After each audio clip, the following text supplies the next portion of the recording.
Amém, irmãos. Deus é amor. Oi? Pra eu cantar também? Só se tia Sol me ensinar. Irmãos, graças a Deus, estava lembrando de nosso irmão Billy, que ele estava fortalecendo um dia aqui conosco essa questão dos testemunhos, né? É importante trazer os testemunhos de tudo que acontece, dessa missão da nossa vida pessoal, serve para fortalecer a igreja, para fortalecer quem ouve no Senhor, amém? Eu quero, com a ajuda do Senhor, introduzir aqui a mensagem. Olha o tamanho da Bíblia, gente. Evangelho de Marcos, irmãos, capítulo 4. Evangelho de Marcos, capítulo 4, verso 26.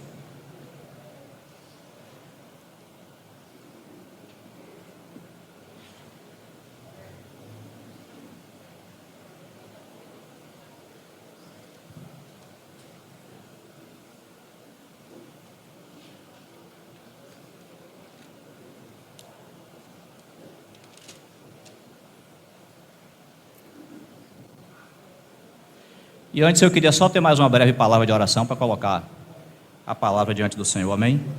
Nós te agradecemos mais uma vez, Senhor, por podermos ouvir aquilo que o Senhor tem feito através das nossas irmãs, através dos nossos irmãos.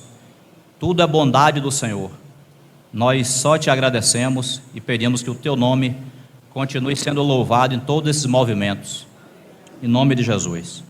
Humildemente também colocamos aqui o compartilhar da palavra nas tuas mãos.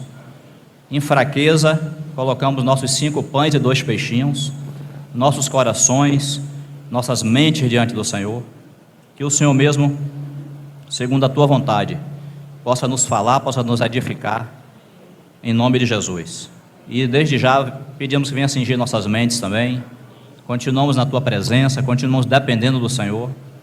Que o Senhor também detenha toda a obra das trevas, todo operado do inimigo. Tome esse ambiente, tome nossas vidas, que tudo seja para a tua glória, Senhor, em nome de Jesus. Irmãos, Marcos 4, verso 26, o Senhor diz, o escritor do Evangelho diz assim: disse ainda, o reino de Deus é assim, como se um homem lançasse a semente à terra, depois dormisse e se levantasse, de noite e de dia, e a semente germinasse e crescesse, não sabendo ele como. A terra por si mesma frutifica, primeiro a erva, depois a espiga, e por fim o grão cheio na espiga. E quando o fruto já está maduro, logo se lhe mete a foice, porque é chegada a ceifa. É pequenininha essa parábola, né? Eu vou ler de novo. Disse ainda, o reino de Deus é assim, como se um homem lançasse a semente à terra, depois dormisse e se levantasse, de noite e de dia, e a semente germinasse e crescesse, não sabendo ele como. A terra por si mesma frutifica, primeiro a erva, depois a espiga, e por fim o grão cheio na espiga. E quando o fruto já está maduro, logo se lhe mete a foice, porque é chegada a ceifa. Irmãos, com a ajuda do Senhor, a gente vai introduzir aqui essa mensagem. Essa parábola, ela só é contada no Evangelho de Marcos, né? Nos outros evangelhos, você não tem essa parábola, só Marcos escreveu isso aqui. A gente sabe que o Evangelho de Marcos, alguns irmãos até chamam ele de o Evangelho de Pedro, porque para poder escrever Marcos, para poder Marcos escrever esse Evangelho, ele obteve muitas informações de Pedro, do apóstolo Pedro, é o que a tradição conta. Então,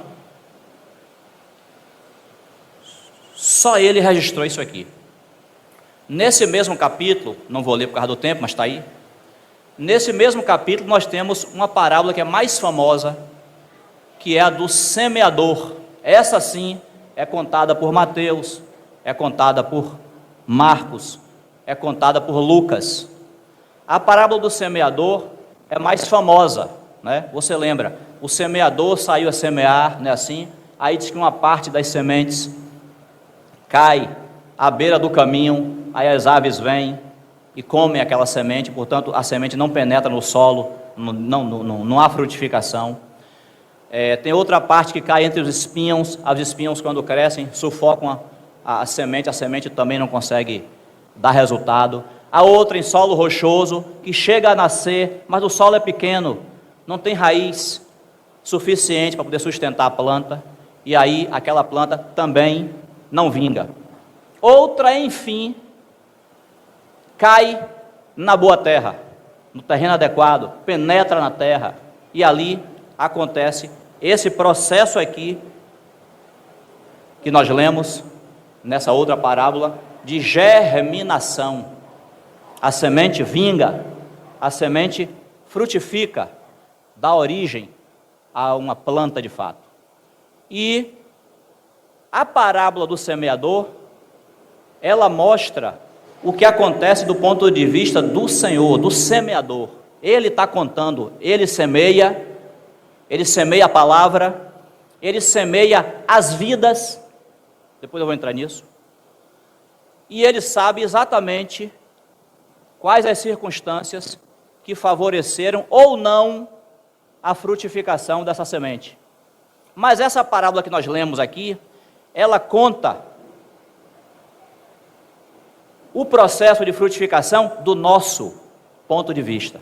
Porque diz assim, o reino de Deus é assim, é como se um homem, tá vendo? Não é o semeador não, é um homem. Um homem lança a semente à terra. E aí pressupõe-se que a semente não teve nenhum problema para ela penetrar na terra. Ela entrou de fato, ela caiu na terra e foi absorvida. Eu não entendo muito bem do assunto, aqui tem gente que entende, mas a gente sabe que os agricultores abrem aquelas... Eles lavram a terra, né? Eles aram a terra para poder permitir que aqueles sulcos, aquelas partes mais fundas na terra sejam abertas, e aí a semente cai ali, facilita para que ela penetre. Tem semente que é enterrada, inclusive, para que então, naquele ambiente, ela possa frutificar. Então, aqui é um homem que lança a semente à terra, e diz que ele lança a semente à terra, e ele vai viver a vida dele normalmente, ele vai dormir e acordar. Então aqui não é o Senhor não, aqui somos nós. A gente lança a palavra, a semente cai na terra, mas a gente não tem conhecimento de como é que é processado, como é que ocorre o processo de frutificação. É um mistério que só Deus conhece. O homem, ele vai dormir, e a Bíblia diz assim, depois dormisse e se levantasse de noite e de dia. Então, os dias vão passando, a semente está fora da vista desse homem, ele não está sabendo o que é que está acontecendo lá no interior da terra.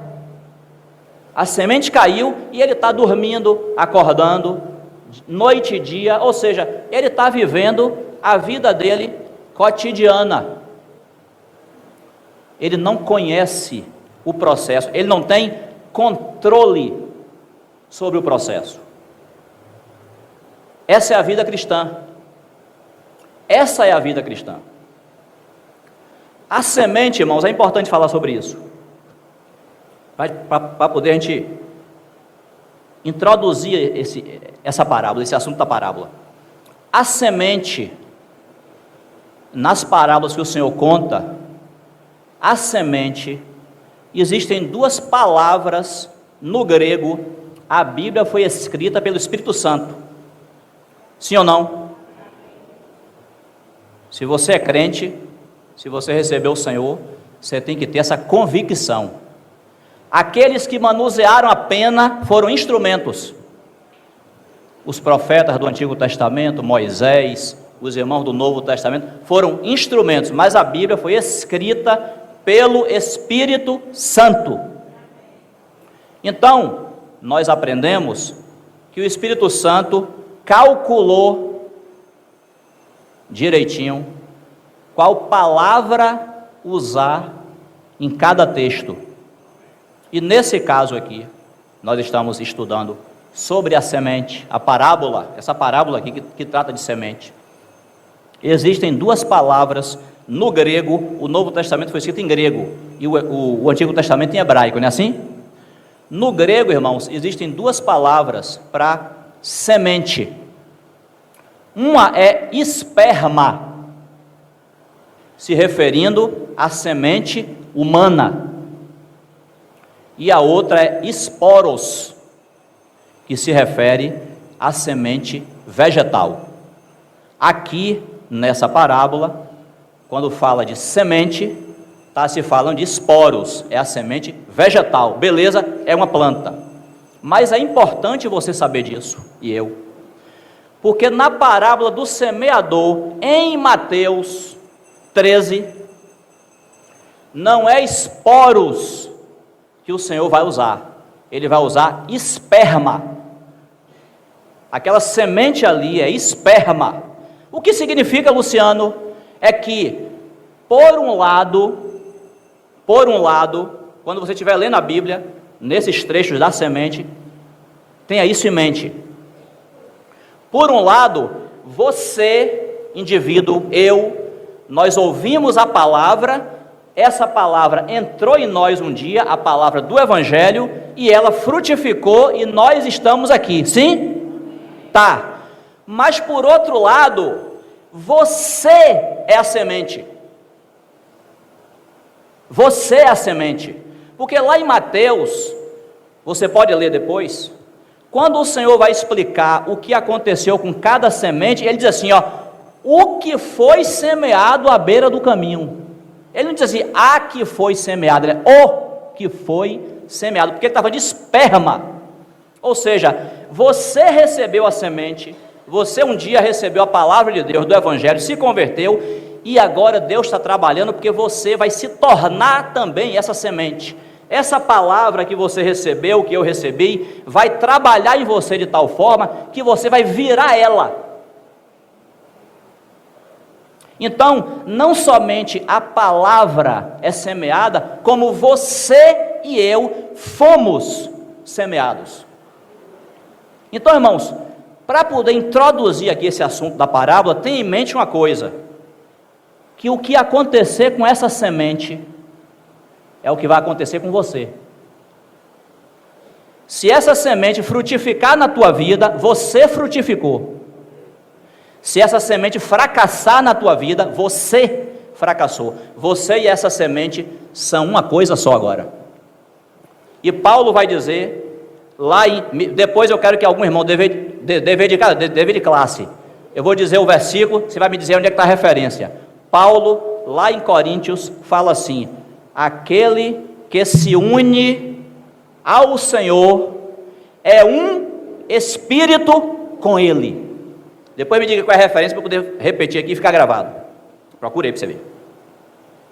Então, irmãos, o dia que você recebeu essa semente, o dia que você ouviu o Evangelho e você creu, é por isso que nós dizemos, seguir Jesus não é uma religião.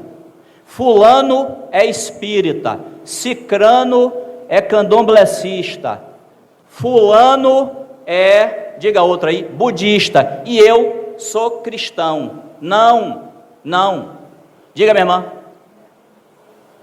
1 aos Coríntios 6, 17, muito obrigado, é a referência aí. Aquele que se une ao Senhor é um espírito com Ele. Quando você creu no Senhor, vou voltar para esse assunto. Quando você creu no Senhor, você recebeu a vida de Deus no seu espírito. Deus é espírito, não é assim? João capítulo 4, Deus é espírito, e você também tem um espírito, eu também. Então, quando nós cremos, a gente não só aceitou o Evangelho na nossa mente, não é uma religião, irmãos. Eu era católico, agora eu sou budista.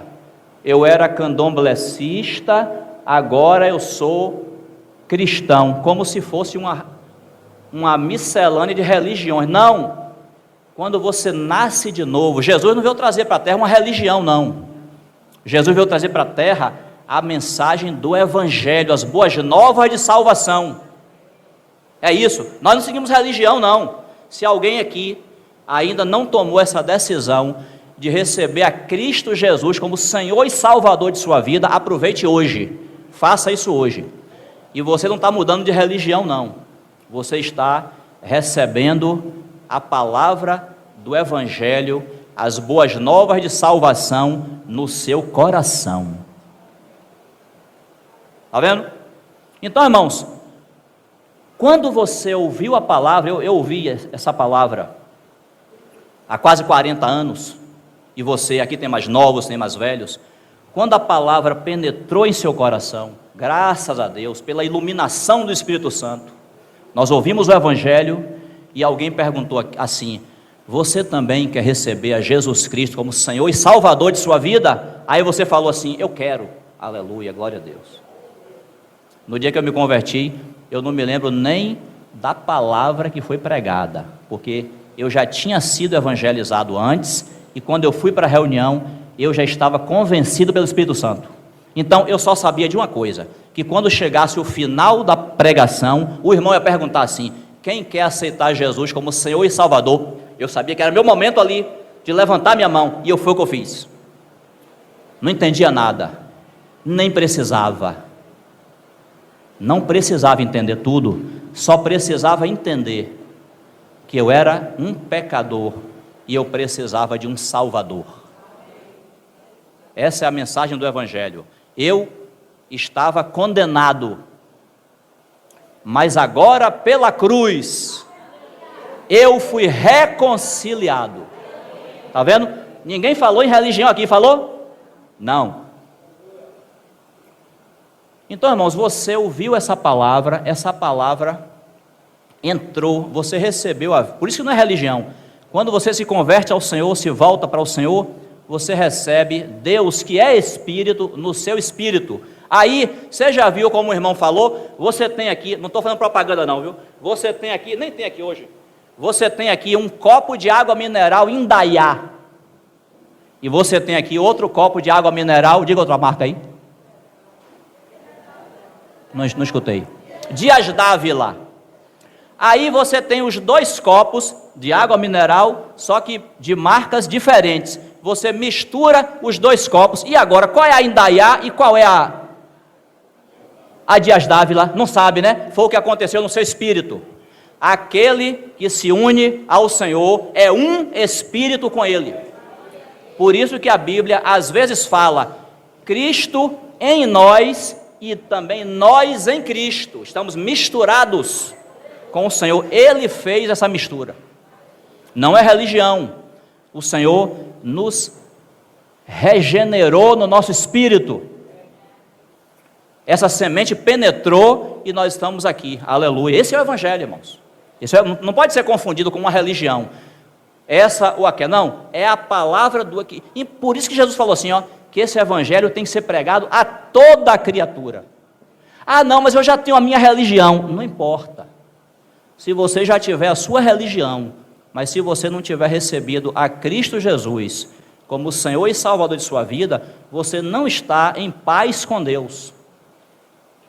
Você não está justificado perante Deus, que quem justifica é o nosso Senhor no seu sacrifício na cruz. Então foi isso que aconteceu. O homem lançou a semente à terra. Muito obrigado. Deus abençoe. Já estava travado aqui a garganta.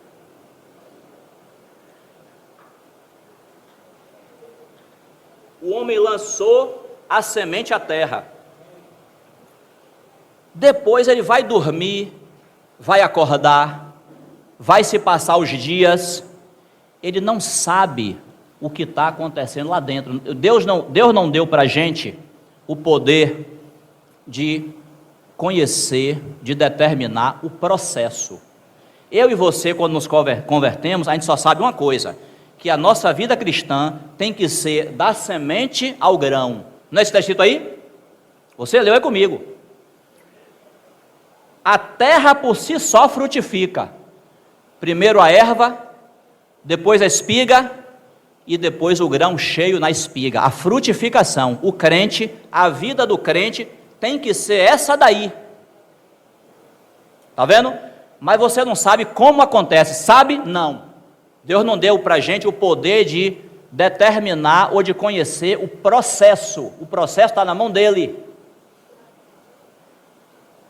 O processo não é conhecido. Se fosse conhecido por nós, a gente ia tentar mexer no processo, porque o homem, tudo que ele conhece, ele quer mexer. Tem um provérbio que diz assim, ó, a glória de Deus é encobrir as coisas, a dos reis é esquadrinhar. A gente quer esmiuçar, a gente quer explicar, a gente quer entender, e nem tudo na vida cristã, você sabe disso. Eu não estou falando nenhuma novidade aqui. Quanta coisa acontece na nossa vida que você está mais perdido do que cego em tiroteio, é ou não é? É. Nosso irmão Délcio, ele tem um livro chamado O Quebrantamento do Ego. Ele fala assim, uma das formas de Deus nos quebrantar é com situações estranhas, que você não sabe de onde veio nem para onde vai, só sabe que aconteceu. Aí ele cita um exemplo, tem outros. Filipe, lá em Atos, Filipe o evangelista, ele está pregando o evangelho em Samaria, e o evangelho está tendo a maior aceitação, muitas pessoas se convertendo, chama os apóstolos, batiza o povo, gente sendo liberta, e Filipe está lá, nessa obra. Aí daqui a pouco o Senhor fala assim, dispõe-te e vá para Gaza, no caminho que sobe, que está deserto. Que está deserto. Aí Filipe, na hora, se ele for igual ao Luciano, deve ter dado um nó na cabeça. É o que, Senhor? É para ir para onde? Mas, Senhor, aqui está precisando, o povo está se convertendo aqui em Samaria. E é para ir para onde mesmo? Para um lugar deserto. Mas Filipe foi, graças a Deus, obedeceu. Circunstância estranha. Ele não tinha explicação. Nós não conhecemos por onde vem o trabalhar de Deus. A gente sabe que Deus trabalha, mas você não tem poder. Às vezes eu me preocupo quando eu vejo certos irmãos e irmãs, e até eu mesmo, querendo entender o processo. Nem sempre vai ser possível entender o processo. É melhor a gente pedir ao Senhor um coração puro para se submeter ao processo. Aí Filipe chega lá, ele tinha recebido a informação do Senhor de que o caminho estava deserto, porém, quem vem passando? O eunuco, alto oficial da rainha Candace, lá da Etiópia. O homem vem subindo no carro e lendo o profeta Isaías. Aí ele entende, era para se aproximar desse rapaz. Ó, circunstância estranha, mas quando ele chegou lá, ele entendeu. Nesse caso ele entendeu, está deserto, Deus me mandou para aqui, está passando um rapaz ali. Aí o Senhor impele ele para ele poder se juntar àquela carruagem. Aí o homem está lendo a Bíblia para isso. O homem está lendo o profeta Isaías. Aí ele vai e pergunta, você está entendendo o que você está lendo aí? Aí ele falou assim, ô Senhor, como é que eu vou entender se ninguém não me explicar? Pronto, aí era porta aberta para poder Filipe pregar o evangelho. E aquele homem se converte. Mais estranho ainda, irmão, porque aquele homem se converte, o Espírito pega Filipe e tira dali para outro lugar, e o homem segue seu caminho. Mas quem é que vai pastorear esse rapaz? Quem é que vai cuidar do novo convertido? O Espírito Santo. Eu estava vendo no Instagram, ó, redes sociais a serviço do reino. Bota aí, né? Deixa gravado isso aí. No Instagram tem uma postagem, não sei quem foi que botou, de uma pessoa que ela afronta uma pessoa de pele preta, dizendo assim: os negros, os pretos, só se converteram porque deram ouvidos ao evangelho que veio da Europa, como se o evangelho fosse uma mensagem dos brancos. Aí essa pessoa estava ouvindo e falou assim: não, você está enganado, o evangelho chegou na África antes da Europa, através do eunuco. O eunuco não era etíope? Pois é, o evangelho chegou lá. A Bíblia mais antiga do mundo é etíope. Você está enganado, amiga. O evangelho chegou lá antes. Está vendo? Esse eunuco foi para lá, Deus cuidou dele, e a igreja foi formada lá onde ele estava lá. Nós não entendemos o processo, irmão. O processo está na mão de Deus. A gente lança a semente, e nós somos a semente. Mas como a coisa vai acontecer? A gente vai descansar, a gente vai dormir, vai acordar, noite e dia, e quando você olhar, a semente está crescendo. Aí eu vou terminar, por causa do horário, dizendo o seguinte: se o Senhor permitir, no domingo que vem a gente continua. Irmãos, você não conhece o processo, eu também não, mas tem uma coisa que a gente sabe que deve fazer. Sabe o que é? Fique enterrado.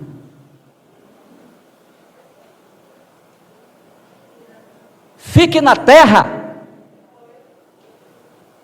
Você lembra que a semente que caiu à beira do caminho, ou seja, não penetrou na terra, foi o que aconteceu?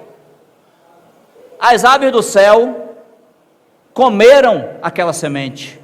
Então eu e você, se imagine agora como essa semente que o Senhor plantou, e que o Senhor vai fazer eu e você frutificar. O que é que eu e você temos que fazer, irmãos? Permanecer enterrado.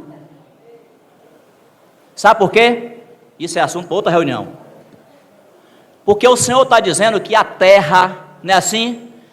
A terra produz, a terra frutifica. Isso quer dizer que a semente, para ela frutificar, ela precisa do ambiente da terra. Então Deus plantou você na igreja. Paulo, lá em 1 Coríntios capítulo 3, verso 9, vai dizer que a igreja é a lavoura de Deus. É ou não é? A igreja é a lavoura de Deus. Se eu e você fomos plantados e a gente permanece nessa lavoura, enterrados no ambiente da terra. Eu estava até lembrando com essa pregação que desde novo convertido a gente ouviu um ditado que diz assim: crente é igual a estaca, recebe a pancada na cabeça e finca na terra. Cada pancada que ele recebe, ele entra mais, ele fica mais firme ainda. Então, irmãos, Deus nos semeou, Deus semeou a palavra em nós, para que nós permaneçamos nesse ambiente. Não saia desse ambiente. Você precisa do ambiente que o Senhor te colocou, a terra. Depois a gente vai falar mais sobre isso, não tem mais tempo hoje. Se você sair desse ambiente, se você disser assim: agora eu vou cuidar de minha vida, não quero mais saber de reunir, de igreja, você estará saindo do ambiente. Se a semente sair da terra, ela morre e não frutifica. Na terra ela vai morrer e vai dar fruto. Fora da terra ela vai morrer sem frutificar. Então Deus não somente semeou a palavra em nós, Ele também nos deu o ambiente propício para que a gente frutifique, para que aconteça o processo que está aqui na parábola, da semente ao grão. Aí, para finalizar, Provérbios capítulo 20, verso 24.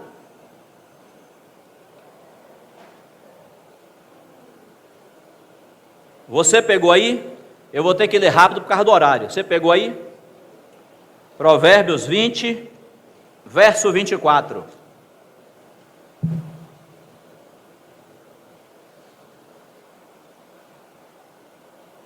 Posso ler?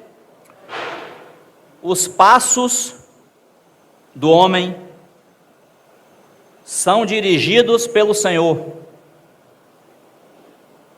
Como, pois, poderá o homem entender o seu caminho? Está vendo? Os passos do homem, o nosso caminhar, os passos do homem são dirigidos pelo Senhor. Ótimo, Ele está no comando. Mas aí o Espírito pergunta: como é que o homem vai poder entender o seu caminho? Como é que o homem vai entender esse processo de frutificação? Não está na mão dele, está nas mãos de quem dirige os seus passos. Então cabe a nós nos submeter. Às vezes eu vejo certas orações, às vezes eu faço certas orações, como se a gente quisesse dar a Deus o caminho para Ele agir. Não é assim, tia Lia? Você ora, você tem, orar é sempre certo, pedir a Deus é sempre certo, porque lá em Filipenses Paulo fala assim: em tudo, pois, sejam conhecidas diante de Deus as vossas petições. É para pedir, Deus espera que a gente peça, tá certo, ore mesmo. Você quer uma coisa, peça a Deus. Mas lá está dizendo para você pedir. A gente às vezes faz essas orações que não é só o pedido, não. Você dá o pedido e o caminho para Deus te atender. Eu já vi a oração assim, ó. Olha, se você já fez essa oração, me perdoe, não estou mandando recado não, viu? Estou lembrando aqui. Eu já vi a oração assim, ó. Senhor, salve meu marido, sei lá, minha esposa. Bote lá assim, uma vizinha para poder pregar o evangelho para ela poder se converter. Já deu o caminho para Deus agir. Eu fico me perguntando, o Senhor diz assim: ô minha filha, ô meu filho, eu quero salvar a pessoa, mas eu não estou pensando em fazer dessa forma não. Não, Senhor. Salve fulano, Senhor. Convença ele do pecado, da justiça, do juízo. Traga ele para Cristo, amém. Como vai ser? Não está em nossa mão, irmão. O Senhor é multiforme a sua operação. Você não sabe, às vezes você vai, não quero que isso aconteça, às vezes você não vai ver a salvação daquela pessoa. Mas lá um dia, sem você saber, Deus salvou. Está vendo? Porque Deus tem na mão o semear, o processo e a frutificação. Deus tem na mão dele. Então por isso que a Bíblia aqui está perguntando: como é que o homem vai entender? Às vezes na busca por querer entender, a gente se perde, porque você não vai entender mesmo. Pode ser que o Senhor te dê compreensão de alguma coisa, mas o processo de frutificação, o nosso crescimento na vida cristã está na mão dele. A gente precisa o quê? Estar no ambiente que a semente deve estar. Então não é para fugir, não é para desistir. Eu imagino como aquela semente ali enterrada deve sofrer, porque é assunto para outra reunião. Eu falei que ia terminar, não foi? Mas tem um versículo que eu vou repetir, se eu permitir, no próximo domingo, que Paulo fala lá em 1 Coríntios, capítulo 15, salvo engano, verso 36, se não for eu corrijo. O que você semeia não morre antes de nascer. Na frutificação, irmãos, nesse processo de crescimento espiritual, desde que você é neófito é planta nova, não é assim? Neófito. A gente se torna neófito quando a gente recebe o evangelho, você é uma planta nova. Esse processo de frutificação tem a ver com a morte. A semente, quando entra no solo, ela morre. E por isso tem tudo a ver com o quebrantamento, com a obra da cruz, Às vezes a pessoa acaba de se converter e está enfrentando o fogo cruzado. Aí você pergunta assim: ô Senhor, não poderia ter aliviado mais um pouquinho? Ela está chegando na fé agora. Às vezes o Senhor alivia, mas às vezes a pessoa vem para a fé e já entra no meio da batalha. É Deus provando, irmão. É Deus provando. Eu estava lendo, eu não entendo nada do assunto, aqui tem gente que entende com certeza, mas diz que uma das primeiras coisas que saem na semente, quando começa a frutificar, é a raiz. Ou seja, a provação, a luta, é para firmar você. Não é para você desistir, não. Israel acabou de passar o Mar Vermelho. Aí Miriam saiu, dançou e tal, o pessoal louvando, foi um milagre maravilhoso realmente, glória a Deus. Quando chega do outro lado, o que é que está esperando ele? Um deserto sem tamanho. Procurou água para beber, não tem água, pronto, já foi. Acabou de ver o Mar Vermelho se abrindo ali agora, uma operação tremenda de Deus. Aí agora, chegou no deserto, não tem água. O Deus que abriu o Mar Vermelho não teria poder para poder fazer brotar as fontes de água? Claro que tem, irmão. Mas ele permitiu o quê? Sede, sequidão. Já era para provar o coração do povo lá, está iniciando. Eu e você somos provados todos os dias. Todos os dias, porque essa semente tem que frutificar. Essa palavra tem que crescer na nossa vida. E louvado seja Deus, se o Senhor permitir, no domingo que vem a gente continua. Senhor, humildemente colocamos diante do Senhor toda a palavra que ouvimos e falamos. Que o Senhor, pela tua bondade e pela tua soberania, possa falar aos nossos corações, conforme a tua vontade. Louvado seja o teu nome. Amém. Jesus Cristo é o Senhor.